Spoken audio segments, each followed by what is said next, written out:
Winston Churchill, the man who saved the free world from Nazi tyranny. The man who fought the war from his bed with a drink in his hand. The man who gave Hitler a "fuck you" sign with his 2 fingers. What if I told you this man spent his entire life in a secret, brutal war against his own failing body? While he roared defiance at Hitler, his heart, lungs and brain were quietly plotting to kill him. Welcome to Sick Leaders, the series that reveals how disease shaped history's most powerful figures. This episode, we expose the hidden medical battles of the greatest wartime leader of the 20th century. Born on November 30th, 1874, into aristocratic privilege at Blenheim Palace, Churchill's early life was anything but glamorous. He had a distant, cold father and an often absent American mother. A painful speech impediment, that slight lisp he never fully lost, poor academic performance, and feelings of rejection marked his childhood. Yet this stubborn bulldog refused to be broken. He fought his way into the Royal Military College at Sandhurst, served as a daring officer and war correspondent in India, Sudan and South Africa, where he famously escaped from a Boer prison camp and stormed into Parliament in 1900. His political career became the ultimate roller coaster. Brilliant highs as First Lord of the Admiralty in World War I, followed by devastating lows and years in the political wilderness. But sickness stalked him from the beginning. At just 11 years old, pneumonia nearly killed him in an era before antibiotics. In 1896, a near-fatal fall in India left him concussed with damaged kidneys. In 1922, appendicitis struck at the worst possible moment, helping derail his political comeback. These were only warm-ups. Churchill famously battled his black dog, dark, crushing episodes of depression that hit hardest when he was out of power. Modern analyses nuance this significantly. He probably did not suffer from clinical bipolar disorder or severe depression, but rather normal mood swings under extreme stress. He self-medicated with rivers of champagne and whiskey, but was not an alcoholic in the medical sense. It was more of a ritual that helped him relax. He wrote prolifically, dozens of books, including his epic biography of Marlborough. His personal physician, Lord Moran, knew the truth. This was a man constantly walking the edge. Then came his finest and most dangerous hour.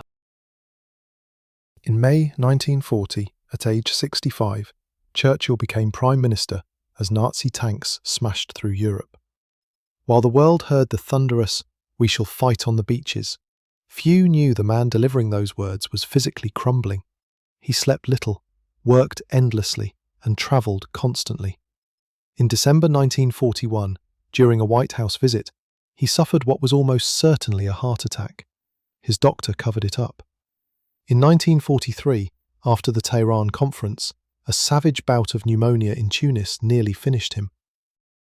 He endured multiple pneumonias throughout the war, all while sleeping little, travelling relentlessly, and personally steering the Allied war machine. This was leadership on the edge of collapse.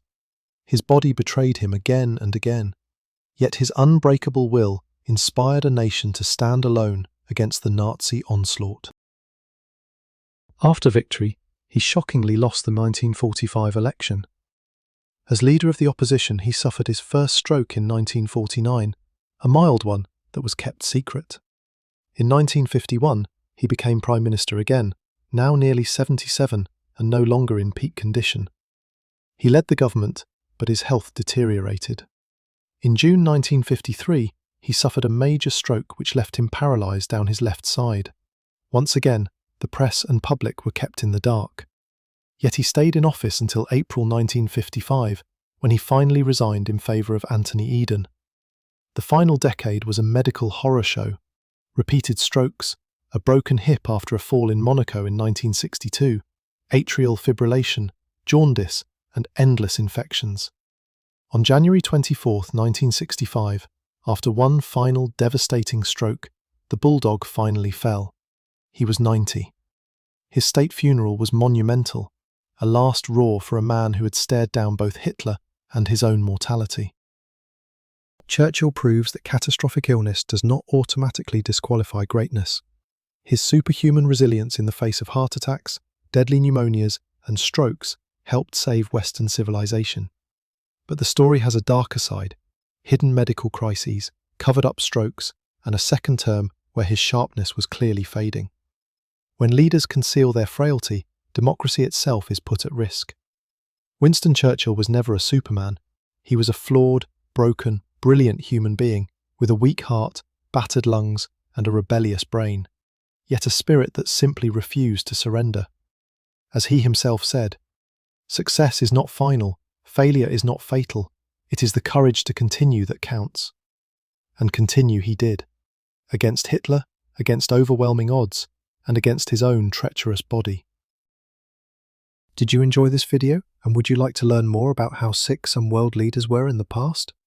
Then like and subscribe, and ring the bell icon to get notifications about my new videos.